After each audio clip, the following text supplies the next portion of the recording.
बाबू भैया, जो हायरॉक्स की रेस होती है ना, वो काफ़ी कॉम्पिटिटिव होती है। अगर कंपटीशन में अव्वल आना है तो हर एक टेक्निक अच्छे से जान ले, क्योंकि यही आपको हेल्प करेगा जीतने में। Welcome back to another episode with me coach Rajat. I welcome you to the Fit Star India channel.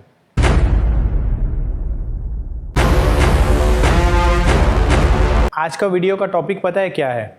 आज का वीडियो का टॉपिक है, हम प्रीवियस वीडियो जहाँ पे एंड किए थे, व्हाट इज़ हायरॉक्स। सो वही सीरीज़ को आज हम कंटिन्यू कर रहे हैं। एंड जैसे आपको पता है, अगर आपने वीडियो देखा हो, कि वो वीडियो में मैंने आपको एक्सप्लेन किया था कि मैं जो 8 एक्सरसाइजेस के स्टेशन होते हैं, वो हर एक्सरसाइज में आपको करके दिखाऊंगा, सो दैट आपको नॉलेज हो कि उसको कैसे परफॉर्म करते हैं एफिशिएंटली, और उसमें कम टाइम लेके, कम एफर्ट लगा के आप ओवरऑल कम टाइम ला के चैम्पियन बन सकते हैं। स्टेशन मैंने सिलेक्ट किया है आज एक्सप्लेन करने के लिए आपको, वो है मेरे पीछे ये बीस्ट रोइंग मशीन। सो आज हम एक्सप्लेन करेंगे how to row efficiently. Guys, मैंने आपको प्रीवियस वीडियो में रोइंग मशीन के बारे में बहुत एक्सप्लेन कर दिया है। अब डायरेक्ट टॉपिक पे आते हैं। सो आपको पता है रोइंग मशीन का जो स्टेशन है वो है 5th स्टेशन। इट मीन्स कि आप रोइंग मशीन पे आने से पहले ऑलरेडी 5 किलोमीटर भाग चुके होंगे और 5 स्टेशन कर चुके होंगे। आई मीन 4 स्टेशन कंप्लीट पहले ही कर चुके होंगे आप। तो आप समझ सकते हैं कि आप ऑलरेडी हाफ वे हो इनटू द कंपटीशन। सो इसकी कितनी अहमियत है एफिशिएंटली करने की। तो आइए मैं इसमें आपको जल्दी से क्विक सेटिंग बता देता हूँ कि आपको क्या माइंड में रखना चाहिए। सो सबसे पहले आते हैं गाइज ये डैम्पर में। इसको बोलते हैं डैम्पर, एयर डैम्प। जैसे आपको मैंने प्रीवियस वीडियो में एक्सप्लेन किया था कि रोइंग मशीन काम किस में करती है, तो है एयर रेजिस्टेंस में।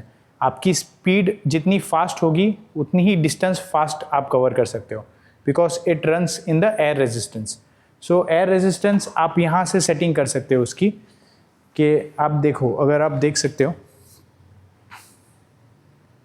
सो ये देखो, ये 10 से लेके ये 1 नंबर तक है, ये रेजिस्टेंस लेवल है रोइंग मशीन की।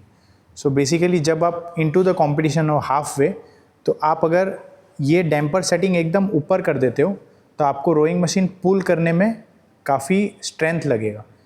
और अगर आप एकदम नीचे करते हो जो कि 1 नंबर में, तो काफ़ी ईजीली आप पुल करोगे, मतलब जितना एफर्ट लगोगे उतना डिस्टेंस जाएगा नहीं। सो मेरा मानना ये है कि आप डैम्पर सेटिंग इन बिटवीन 6 या 7 रखें, सो दैट आपका जो एफर्ट है, जितना आप एफर्ट लगाओगे उतना डिस्टेंस अच्छे से कवर होगा। आपको ये भी नहीं लगेगा कि हैंडल से एकदम लूज़ है, जा रहा है, कनेक्शन ही नहीं आ रहा है आपका और रोइंग का। और आपको एकदम टफ भी नहीं लगेगा जितना आपको 10 में रख के होगा, क्योंकि इसमें बहुत मेहनत लगेगी पुल करने में। सो आई थिंक 7 या 6 एक स्वीट स्पॉट है। सो अगर आपकी जगह पे मैं होता तो मैं ये डिसाइड करता कि मेरा डैम्पर सेटिंग जो है वो रहे 7 या 6 में। सो मैं अभी ये 7 में रखता हूँ। नेक्स्ट है, आपको LCD में आपको चेक कर लेना है क्लियरली कि आपका डिस्टेंस जो है वो 0 है।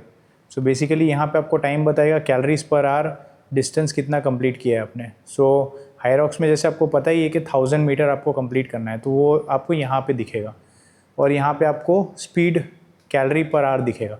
तो गाइज़ ये आप ध्यान रखना कि जो कैलोरी पर आवर है वो लगभग रहे 800 to 1000 के बीच में। जैसे अगर ये 800 to 1000 के बीच में रहता है तो आपका पर 2 मिनट में आप 500 मीटर कवर कर सकते हो। सो 500 मीटर कवर करने के लिए आपको लगेगा 800 to 1000 की स्पीड है, जिसमें आप ऑन एन एवरेज 2 मिनट में 500 मीटर कवर करोगे। और ऐसे अगर 500 + 500 करो तो 1000 मीटर में आपको 4 मिनट लगेगा, which is a good time. So ये आप ध्यान रखना। दूसरी चीज़ है कि जब आप फुट क्रेडल पे बैठो, तो देखो गाइज, अल्टीमेटली ये जो मशीन है ये अपने को बैठने में सिटिंग कंफर्ट रहना चाहिए। सो अगर आप ये समझ लो, यहाँ पे भी देखिए फुट क्रेडल बोलते हैं इसको। फुट क्रेडल पे भी नंबरिंग दी होती है, देखिए 1 2 3 4 5। यहाँ पे देखिए ये 5 4 3 2 1। सो गाइज, अगर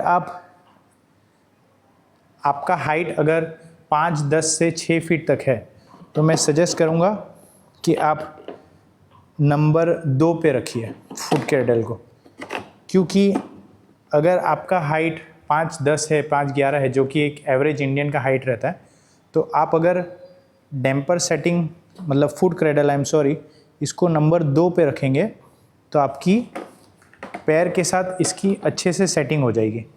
क्योंकि मेरा शू जो है वो मैं 9 नंबर का पहनता हूँ, तो ये मेरे को कंफर्टेबल स्पॉट है।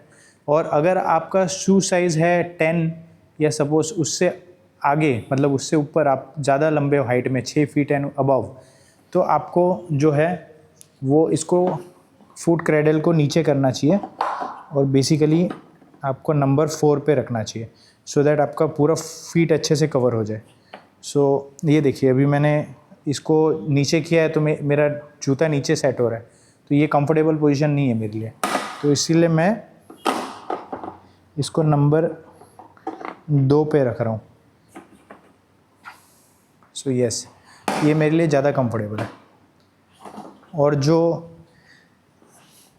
सीट है, मेक श्योर कि आप इसके एकदम सेंटर पे बैठे, क्योंकि ये सीट है ना बहुत सेंसिटिव है। अगर आपने जल्दबाजी में ऊपर नीचे बैठे और आपने फर्स्ट स्ट्रोक मारा तो आप पीछे भी गिर सकते, तो आप ये ध्यान रखना। अब मैं जैसे 5 किलोमीटर कंप्लीट करके आता हूँ, मैं तुरंत बैठूँगा मशीन के ऊपर, मैं अपना फुट क्रेडल चेक करूँगा कि नंबर 2 पे है कि नहीं अकॉर्डिंग टू माय सेटिंग। मैं मेरी डैम्पर सेटिंग देखूँगा कि ऑन एन एवरेज 7 या 6 पे है कि नहीं। मैं मीटर ऑन करूँगा, अगर ऑन नहीं है तो जस्ट मस्ट रिमेंबर, बहुत छोटी छोटी बातें हैं बट रेस डे में आपको हेल्प करेगी। फिर उसके बाद मैं जो पहला 2 स्ट्रोक लूँगा वो हाफ लूँगा। ये हाफ लेने का क्यों मतलब है, क्योंकि जैसे मैं आपको एक्सप्लेन किया एलसीडी में कि आपकी जो ऑन एन एवरेज स्पीड होनी चाहिए वो होनी चाहिए 8 to 1000 कैलोरी पर आवर की स्पीड, जो आपको मैंने बताया था। सो दैट मैं अगर इसको स्टार्टिंग ही अगर स्लो करता हूँ तो मेरे को कैचअप करने में थोड़ा टाइम वेस्ट होगा। तो आप क्या कर सकते हो, 2-3 शॉर्ट बर्स्ट ले सकते हो, इट्स लाइक दिस। फिर आप जैसे 1000 की स्पीड टच कर लो, उसके बाद आप वो स्पीड को मेंटेन कर सकते हो like this, nice and easy.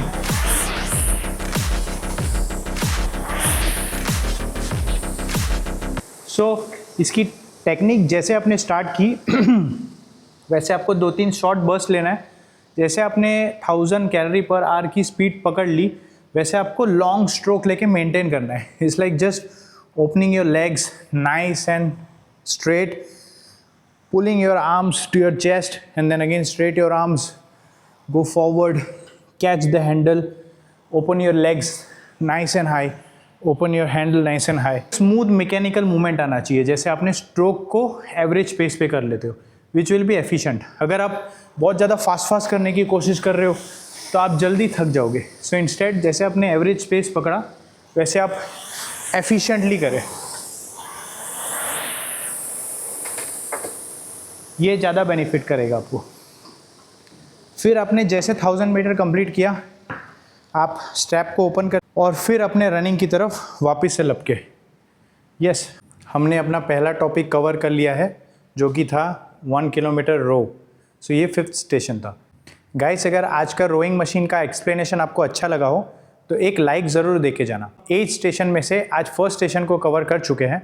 ये रोइंग मशीन रिलेटेड आपको कोई भी क्वेश्चन है तो आप कमेंट बॉक्स पे डेफिनेटली कर सकते हैं। शायद मैंने कुछ टॉपिक मिस कर दिया हो related to the rowing, feel free to comment me down below. And guys, ऐसे ही हम 7 अलग वीडियोस लेके आएंगे again on our next video. Please like this video, subscribe to the channel and till then stay fit, stay aware of your mind. मिलते हैं हम अगले स्टेशन में। Thank you.